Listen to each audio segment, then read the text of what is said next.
क्या रहेगी आरसीबी की प्लेइंग 11? जैम्पा को टीम में खिलाना चाहिए कि नहीं? कितने फास्ट बॉलर्स या कितने स्पिनर्स खिलाने चाहिए, या क्या रहेगा टीम कॉम्बिनेशन? ये सारी चीजें जानेंगे, देखते रहिए वीडियो एंड तक। तो मेरे अकॉर्डिंग आरसीबी को 5-2-4 की फॉर्मेशन के साथ खेलना चाहिए, जहां उनके पास 5 प्रॉपर बैट्समैन होंगे, 2 प्रॉपर ऑलराउंडर होंगे और 4 प्रॉपर बॉलर होंगे। तो कौन कौन से वो 5 बैट्समैन? ओपन मैं कराऊंगा एरन फिंच और पार्थिव पटेल के साथ। Left hand right hand combination है।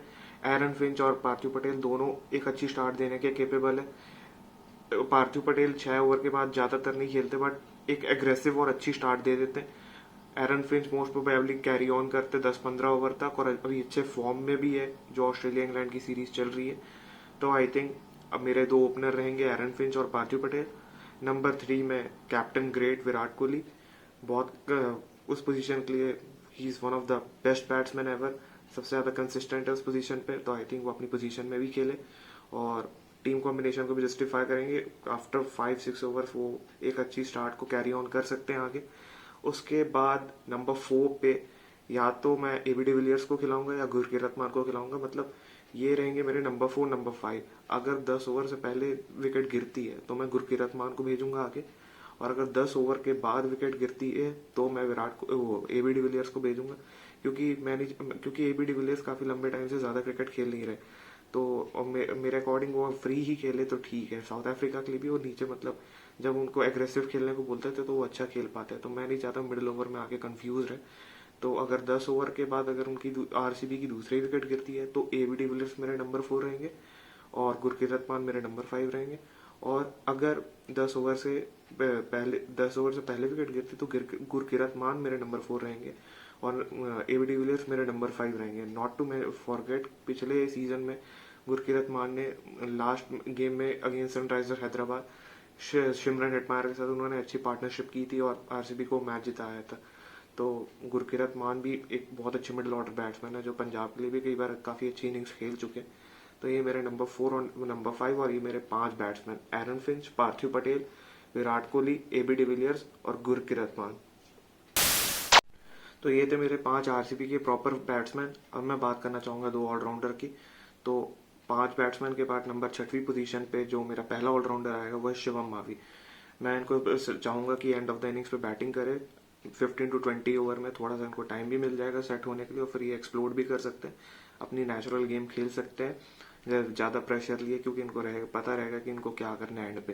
ज्यादा कंफ्यूजिंग भी नहीं रहेगा, और एज अ बॉलर ये 1-2 ओवर डाल सकते हैं। अगर कोई बॉलर अच्छा परफॉर्म नहीं कर रहा है या उसका दिन नहीं है, उसकी जगह 1-2 ओवर डाल सकते हैं। मैं पर्सनली सजेस्ट करूंगा इनसे 4 ओवर मत फिकवाना, बट 1-2 ओवर डालने के लायक परफेक्ट है और एंड ऑफ द इनिंग से काफी इफेक्टिव रहेंगे। दूसरे जो मेरे ऑलराउंडर है, जो जिनको मैं मेन ऑलराउंडर की उपाधि दूंगा, जिनसे मैं 4 ओवर भी पिकवाऊंगा और एंड ऑफ द इनिंग्स भी मैं उन्हें ज्यादा यूज करूंगा, वो है क्रिस मॉरिस। उन्होंने दिल्ली के लिए भी डेथ ओवर्स पे बहुत अच्छी बॉलिंग की थी, और plus end of the innings में बहुत ज्यादा एक्सप्लोसिव है, तो फिनिशिंग रोल ये बहुत अच्छा कर सकते हैं 15-20 ओवर्स में। तो ये है मेरे 2 ऑलराउंडर, शिवम दुबे और क्रिस मॉरिस। अब बात करते हैं आरसीबी के 4 बॉलर्स की। तो पहले बॉलर मेरे रहेंगे डेल स्टेन, क्योंकि मैं इनसे ओपनिंग ओवर्स करा सकता हूं और ये अब डेथ ओवर्स में भी अच्छी बॉलिंग कर पा रहे हैं। मैंने over the course of some year मैंने देखा ये डेथ ओवर्स में भी अच्छी बॉलिंग कर सकते हैं, बट मैं इनको मेन इनका जॉब रहेगा इनसे मैं पहले के इनके इनके 3 ओवर में इनके ओपनिंग स्पेल्स या मिडिल ओवर्स में निकलूं, या 1 ओवर फिर इन्हें मैं डेथ ओवर पे दे दूं अगर मेरे को लगे, नहीं तो मैं इनसे ओपनिंग और मिडिल ओवर्स में बॉलिंग कराऊंगा। और दूसरे मेरे फास्ट बॉलर रहते हैं नवदीप सैनी। इन्होंने इंडिया के लिए भी मिडिल ओवर्स में बॉलिंग की और आरसीबी के लिए भी मिडिल ओवर्स और डेथ पे बॉलिंग की है, तो यहाँ पर भी मैं इनसे मिडिल ओवर और डेथ पे ही बॉलिंग करूंगा। मिडिल ओवर में इफेक्टिव पेस के साथ किसी को भी ट्रबल कर सकते हैं। अगर मिडिल ऑर्डर में कोई नया बैट्समैन आया हो उसको सेट होने में काफी प्रॉब्लम दे सकते हैं, और एंड ओवर्स में इनकी यॉर्कर्स बहुत स्पॉट ऑन रहती है, तो मैं इनको डेथ ओवर्स में भी यूज करूंगा इनके 2 ओवर्स। तीसरे बॉलर्स को मैं इंक्लूड करूंगा, वो है उमेश यादव। लोग कहते हैं कि उमेश यादव वो सही बॉलर नहीं है। I think Umesh Yadav is one of the great bowlers India has ever produced. Is just that कि उन्हें कहीं सही तरीके से यूज नहीं कर रहा है, और फास्ट बॉलर रहता है तो इस करके इंजरी कंसिस्टेंट रहती है, तो इस करके वो इंडिया से उतना खेल नहीं पाता है। बट मैं उनको उमेश यादव को कंसिडर करूँगा आरसीबी के लिए, मतलब मेन पार्ट के लिए कंसिडर करूँगा क्यों। और आई थिंक उमेश यादव का बेस्ट यूज़ है ओपनिंग स्पेल्स में, अच्छी पेस रहती है, नया नया बैट्समैन रहता है, सेट होने में काफ़ी दिक्कत होती है, तो मैं उमेश यादव को मिडिल ओवर के लिए ओपनिंग स्पेल्स के लिए यूज़ करूँगा। उनके एक आध ओवर मिडिल ओवर्स के लिए भी रखूँगा कि बट मैं उनसे डेथ में बॉलिंग बिल्कुल भी नहीं कराऊंगा। डेथ लायक वो बॉलर नहीं है, आई थिंक उन्हें वेरिएशन करने की ज़रूरत नहीं है, उनको सही तरीके से यूज़ करो तो वो काफ़ी इफेक्टिव बॉलर है। और चौथे बॉलर है मेरे युजवेंद्र चहल, इनको मैं पावर प्ले के बाद लाऊंगा। रीज़न बड़ा ऑब्वियस है, लेग स्पिनर है, ये मेरा विकेट टेकिंग ऑप्शन रहेंगे और मैं एक लौता स्पिनर रख रहा हूँ, तो इसलिए। तो ये थी मेरी आरसीबी की प्लेइंग 11। अब मैं एक्सप्लेन करूंगा कि मैं इसी कॉम्बिनेशन के साथ क्यों जा रहा हूँ। तो बैटिंग में तो आई थिंक अगर एरन फिंच और पार्थिव पटेल अच्छी स्टार्ट देते हैं तो पहले के 6 ओवर मेरे आराम से निकल जाएंगे।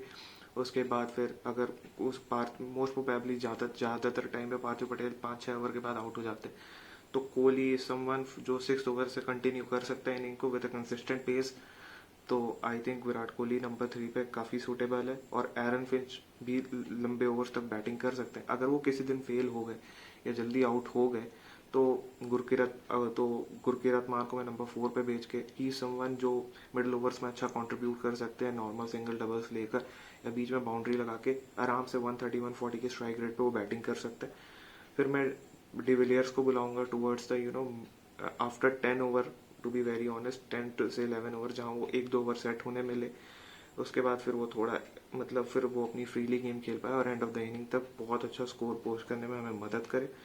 अगर ए बी डिविलियर्स कभी फेल होते हैं या गुरकीरत मान कभी फेल होते हैं नंबर, जैसे मैंने पहले बताया था, नंबर 3 और 4 की पोजीशन पे, तो फिर मेरे पास एंड पे का दो फिनिशर्स मैंने रखे हैं, शिवम दुबे और दूसरा है आपका क्रिस मॉरिस। ये एंड ऑफ द इनिंग्स में काफ़ी डिस्ट्रक्टिव साबित हो सकते हैं।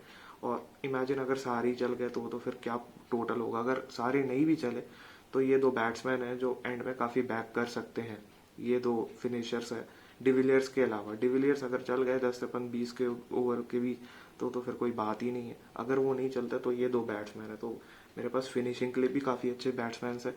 और मिडिल ओवर में भी अगर डिविलियर्स खेलते हैं तो वो भी फिनिश कर सकते हैं, तो मेरे पास 3 फिनिशर है ढंग के। और मिडिल ओवर्स के लिए भी मेरे पास 2 अच्छे मिडिल ऑर्डर बैट्समैन हैं, विराट कोहली और गुरकीरत मान। और ओपनर्स तो फिर है ही एरन फिंच और ये।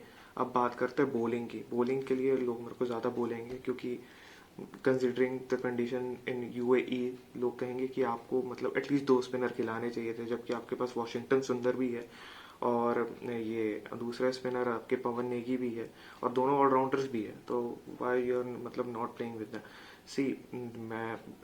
सी क्या कोहली की कैप्टनसी का स्टाइल थोड़ा एग्रेसिव है कि मतलब वो फास्ट बॉलर्स को थोड़ा ज़्यादा बैक करते हैं। इस करके मेरा पहला रीज़न था 3 फास्ट बॉलर्स पिक करने का, 3 नहीं actually 4 fast bowlers, Chris Morris भी है, तो इसलिए मेरा रीज़न था 4 फास्ट बॉलर्स पिक करने का। और उनको भी सही रोल से अगर आप यूज़ करो, अगर आप डेल स्टेन और उमेश यादव को ओपनिंग स्पेल में यूज़ करो और उनकी जो पेस है आई तो आई एम श्योर आपको बहुत सारी विकेटें मिल जाएंगी ओपनिंग स्पेल्स में। फिर मिडिल ओवर में आप नवदीप सैनी, युजवेंद्र चहल और मॉरिस को रोटेट कर सकते हो। नवदीप सैनी और मॉरिस के एक एक दो दो ओवर यूज़ करो। डेल स्टेन और उमेश यादव जो उनके ओपनिंग स्पेल्स के ओवर रहते थे उनके एक एक ओवर यूज़ कर लो मिडिल ओवर में। चहल से कंसिस्टेंटली बॉलिंग करा लो या जब आपको विकेट चाहिए हो बहुत ज़्यादा तब आप उनको यूज़ कर सकते हो चहल को। और एंड ऑफ द ओवर्स में फिर आप नवदीप सैनी और मॉरिस से बॉलिंग करा लो क्योंकि इन लोग ये बहुत अच्छे डेथ बॉलर्स हैं, इनके 2-2 ओवर्स एंड पे निकाल लो, तो ये है। और स्पिनर, रही बात स्पिनिंग की कि स्पिनिंग ऑप्शंस की, तो आई थिंक एक तो आपके पास चहल है, दूसरा आप गुरकीरत मान को भी ऐसा पार्ट टाइम स्पिनर यूज़ कर सकते हो। और जो मैंने लाइनअप सजेस्ट की है, मैं ये इंसिस्ट नहीं करूँगा कि आप हर मैच में इन्हीं के साथ जाओ। अगर आपको किसी मैच में लगता है कि किसी टीम के पास लेफ्ट हैंडर ज़्यादा है तो आप वॉशिंगटन सुंदर के साथ भी खेल सकते हो, उमेश यादव को ड्रॉप करके उसकी जगह। तो और उमेश यादव को एक तरीके से डेल स्टेन का बैकअप भी रख सकते हो क्योंकि Dale Steyn most probably injured हो सकते हैं किसी मैच में। सो क्योंकि वो एज भी हो गई है और उनका उनका और इंजरी का बहुत पुराना ताल्लुक रहा है, तो आप ऐसा भी कर सकते हो। अगर आपको दूसरा स्पिनर खिलाना है या आपको लग रहा है सूटेबल, तो आप डेल स्टेन ये उमेश यादव को आप ड्रॉप कर सकते हो, बैकअप ऑप्शन के लिए आप रख सकते हो कि अगर डेल स्टेन टूर्नामेंट के किसी भी पार्ट में इंजर्ड होता है तो आप उमेश यादव को उस टाइम पे इंट्रोड्यूस कर सकते हो। या फिर किसी मैच में अगर आपको स्पिनर लाने की ज़रूरत है तो आप उमेश यादव को ड्रॉप करके सिंपली वो स्पिनर ला सकते हो। तो ये था मेरा रीज़न ये इस लाइनअप का। एक और रीज़न है कि मैं क्यों खाली एक ही स्पिनर के साथ प्रेफर करूँगा खेलना। एक तो था कि विराट कोहली की एग्रेसिव कैप्टनसी जो फास्ट बॉलर्स को ज़्यादा बैक करते हैं, और सेकंड रीज़न कि यूए की बाउंड्रीज वो काफ़ी शॉर्ट है।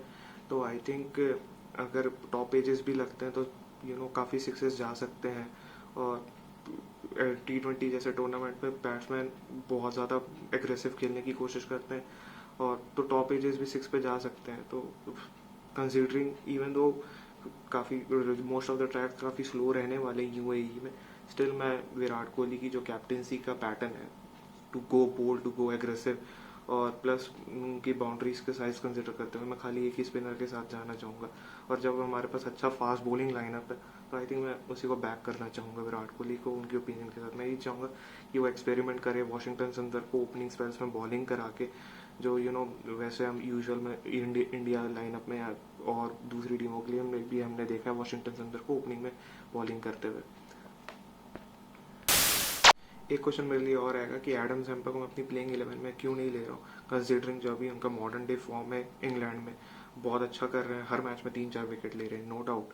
बट प्रॉब्लम ये है मेरे को एडम जैम्पा में लेने में कि युजवेंद्र चहल ऑलरेडी टीम में एज अ लेग स्पिनर खेल ही रहे हैं, और अगर मैं एक ओवरसीज लेग स्पिनर को लेता हूँ तो मेरे को अपना जो कॉम्बिनेशन है वो इंटरनेशनल का कॉम्बिनेशन एरन फिंच, एबी डिविलियर्स और मॉरिस और स्टेन, इनमें से मुझे किसी को ड्रॉप करना पड़ेगा। तो ये मेरे पूरे कॉम्बिनेशन को इफेक्ट करेगा। और प्लस जब मेरे पास ऑलरेडी एक लेग स्पिनर है, मैं नहीं चाहूँगा दूसरे लेग स्पिनर को लाना, और स्पेशली यूएई में जहाँ ग्राउंड्स बहुत छोटे हैं। अगर मैं 2 लेग स्पिनर को ले आऊँगा, इवन दो जैम्पा अच्छी बॉलिंग कर रहे हैं, स्टिल ही कैन, मतलब वहाँ वो इंग्लैंड में अच्छी बॉलिंग कर रहे हैं क्योंकि ग्राउंड्स वहाँ थोड़े बड़े हैं, उनको विकेटें मिल रही हैं। बट अगर वो यूएई में खेलेंगे बहुत ज़्यादा रन के लिए जाएंगे वो, और उनकी जो बॉलिंग स्टाइल है लेग स्पिन का, वो ये नहीं कि ज़्यादातर विकेट स्लिप में लेना, कुछ लेते हैं ऐसा नहीं, बट ज़्यादातर विकेटें वो कैच आउट, डीप में कैच आउट, ऐसे ही कैच होते हैं जो यूएई में ज़्यादातर 6 ही जाएंगे। तो ये तो मेरा 2 रीज़न कि पहला वो ओवरसीज लेग स्पिनर है, दूसरा उनकी जो बॉलिंग स्टाइल है वो ज़्यादातर विकेट डीप में ही लेते हैं, डीप पोजीशन पे ही लेते हैं, तो इसलिए। और तीसरा ऑप्शन कि वही है, मेरे कॉम्बिनेशन को काफ़ी ज़्यादा इफेक्ट करेगा। तो मैं इनको चहल का बैकअप कंसिडर करूंगा कि अगर चहल को इंजरी हो जाए, और वैसे बड़ी अनलाइकली सिचुएशन है कि चहल को इंजरी होगी, बट स्टिल अगर इमरजेंसी केस में चहल जैसे स्पिनर को इंजरी होती है तो मैं जैम्पा को कंसिडर करूंगा। वैसे ही स्टेन का, अगर स्टेन को इंजरी होती है तो मैं उमेश यादव को करूंगा, और फिर शायद एक स्पिनर और लाने की कोशिश करूंगा टीम में। तो ये थी मेरी आरसीबी की प्लेइंग 11। इसमें सबको बराबर खेलने का मौका मिल रहा है, किसी एक प्लेयर पे कंप्लीट प्रेशर नहीं है, सब अपने रोल के अकॉर्डिंग भी खेल रहे हैं।